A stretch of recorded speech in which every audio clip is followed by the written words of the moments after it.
La carrosserie de l'Opel Insignia est le reflet du progrès.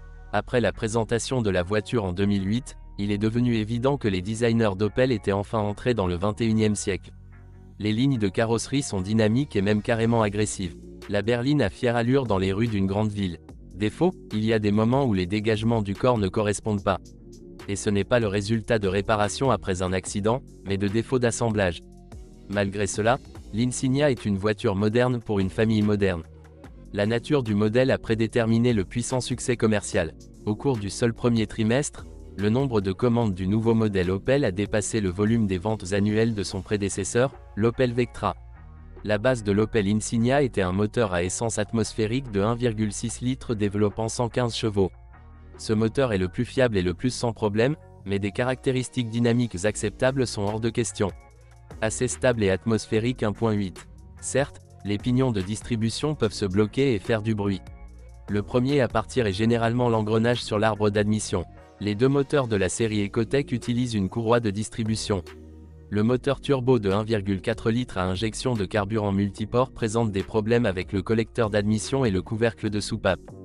La courroie de distribution est entraînée par une chaîne. Parfois, dans les moteurs 1.4 turbo, les cloisons de piston entre les segments sont détruites. Dans le même temps, la traction diminue et le moteur commence à consommer beaucoup d'huile. Les réparations coûteront très cher. Le plus souvent, la maladie survient chez ceux qui aiment conduire à basse vitesse. Le plus gros 1,6 turbo a plus de succès que le moteur turbo de 1,4 litres. Ses caractéristiques distinctives sont l'entraînement par courroie de distribution et l'injection directe de carburant. Le 1.6 turbo CD mis à jour avec injection directe et entraînement par chaîne de distribution est apparu en 2013. C'est plus économique, mais moins productif. De plus, il présente un certain nombre de faiblesses. Les premiers moteurs ont fait l'objet d'un rappel en raison du risque de destruction de l'électrode de la bougie. Plus tard, des cas de destruction de segments de piston et de cloisons entre eux ont commencé à être découverts. Cependant, les problèmes de piston ne sont pas répandus. De nombreux 1.6 CD, à 16 XHT, ont parcouru plus de 150 000 km sans panne grave. Après 50 000 à 70 000 km, le couvercle de soupape peut siffler. Tout tourne autour de la soupape de ventilation du carter. Le moteur turbo-compressé de 2 litres est basé sur le précédent Holden australien de 2,2 litres. Il offre une bonne dynamique, mais consomme beaucoup de carburant. L'entraînement de distribution est une chaîne. Les arbres utilisent des engrenages de distribution, qui ne sont pas très durables. Ils coûtent plus cher que leur homologue 1,8 à aspiration naturelle. En 2013, une version à injection directe 2.0 turbo CD a été introduite. Les deux moteurs obligent parfois à remplacer un turbocompresseur défectueux. Et dans la version pré-restyling avec A20 NHT, les cloisons entre les segments du piston étaient parfois détruites. Il existe également des modifications diesel sur le marché. Il existe des versions de 130 et 160 chevaux du moteur 2.0 CDTI parmi lesquelles choisir. La plus faible accélère la berline à 100 km/h en 11 secondes, la plus puissante plus rapidement, en 9,5 secondes. Les deux variantes ont la même consommation de carburant. En cycle urbain, il est de 8 litres 100 km, tandis que sur autoroute l'appétit descend à 5 litres. Les moteurs diesel ont été créés en collaboration avec Fiat. Ils sont assez dynamiques et très économiques. La courroie de distribution utilise un entraînement par courroie. Malheureusement, les turbodiesels deviennent assez rapidement une source de problèmes. Le plus souvent, vous devez faire face à des pannes de la vanne EGR, du débitmètre et des pannes du logiciel de contrôle du fonctionnement du filtre à particules. Le début de la combustion du filtre à particules sera indiqué par une augmentation de la vitesse à 1,200, 1,500 et une augmentation de la consommation de carburant, de 1 à 1,5 litres. Le moteur ne doit pas être arrêté pendant la procédure de régénération. De plus, une usure rapide des supports moteurs se produit. Parfois, des fuites sont découvertes dans le système de refroidissement, les amortisseurs du collecteur d'admission cessent de fonctionner et le tuyau qui alimente l'air comprimé du turbocompresseur perd son étanchéité. Le plus gros problème du 2.0 CDTI est le joint en caoutchouc entre la pompe à huile et le collecteur d'huile. Le joint durcit avec le temps et l'étanchéité de la connexion diminue.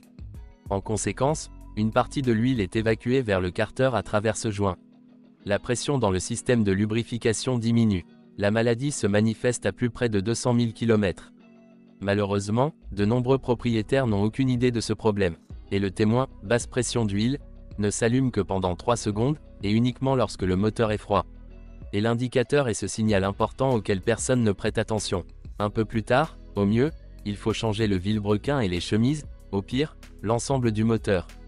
Comment éviter les ennuis? Après l'achat, retirez la casserole et remplacez le joint. Mais pour ce faire vous devrez démonter la boîte de vitesse. L'opération est coûteuse, mais la réparation du moteur est beaucoup plus coûteuse. Zone à problème et bougies de préchauffage. Il est recommandé de les remplacer par ensemble. De nombreuses versions diesel utilisent des versions conventionnelles, mais il y a des modifications avec les bougies PSG. Ces bougies d'allumage sont équipées d'un capteur de pression et sont utilisées dans seulement 2 cylindres. Heureusement, le volant bimasse peut supporter plus de 200 à 300 000 km. Pourquoi heureusement? Avec des soins appropriés, les injecteurs de carburant et un turbocompresseur peuvent durer tout aussi longtemps. À la toute fin de l'année 2015, le 1.6 CDTI de conception propre à Opel est apparu dans la gamme du modèle. Il est conforme aux normes d'émission Euro 6 et utilise une chaîne de distribution pour son entraînement. Dans les premiers exemplaires, le turbocompresseur tombait souvent en panne. Les moteurs étaient combinés avec une boîte manuelle à 6 vitesses ou une automatique à 6 vitesses. Contrairement à ses concurrents, Opel n'utilisait pas de transmission automatisée à double embrayage. La mécanique du M32 était associée à de petits moteurs à essence.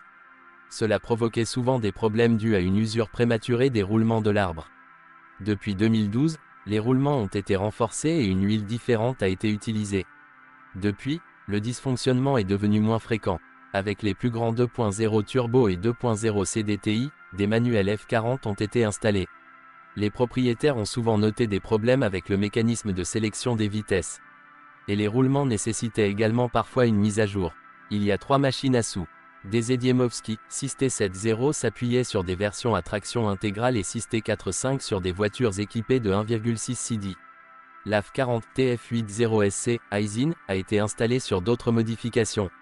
En général, les boîtes sont fiables, même si des réparations sont nécessaires après 150 à 250 000 km. Moyennant un supplément, les voitures équipées de moteurs 2.0 turbo, 2.8 V6 et 2.0 CDTI pourraient être équipées d'un système de transmission intégrale. Les versions 4x4 utilisaient un accouplement électro-hydraulique Haldex avec connexion à l'essieu arrière.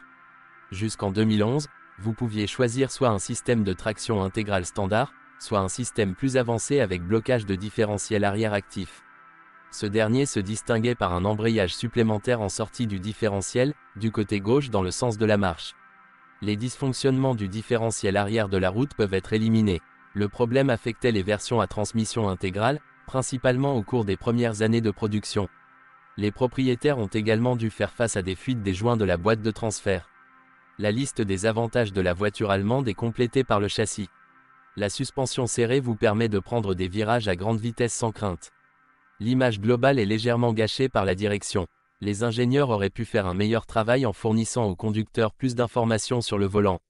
La suspension standard comprend des jambes de force McPherson sur l'essieu avant et une configuration multibras à l'arrière. Les versions à transmission intégrale ont une conception différente sur l'essieu arrière, ce qu'on appelle la suspension intégrale à charme. L'ensemble sport utilisait des jambes de force McPherson modifiées avec les roues fixées aux jambes de force via les fusées d'essieu. Certains véhicules sont équipés d'amortisseurs à commande électronique FlexRide. Les différents éléments de suspension sont assez solides, à l'exception des rotules des bras de suspension avant.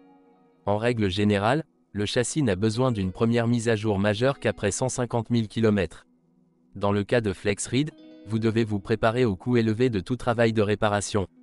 Les roulements de roues dureront plus de 80 à 120 000 km. La crémaillère de direction peut cogner ou fuir après 150 000 à 200 000 km.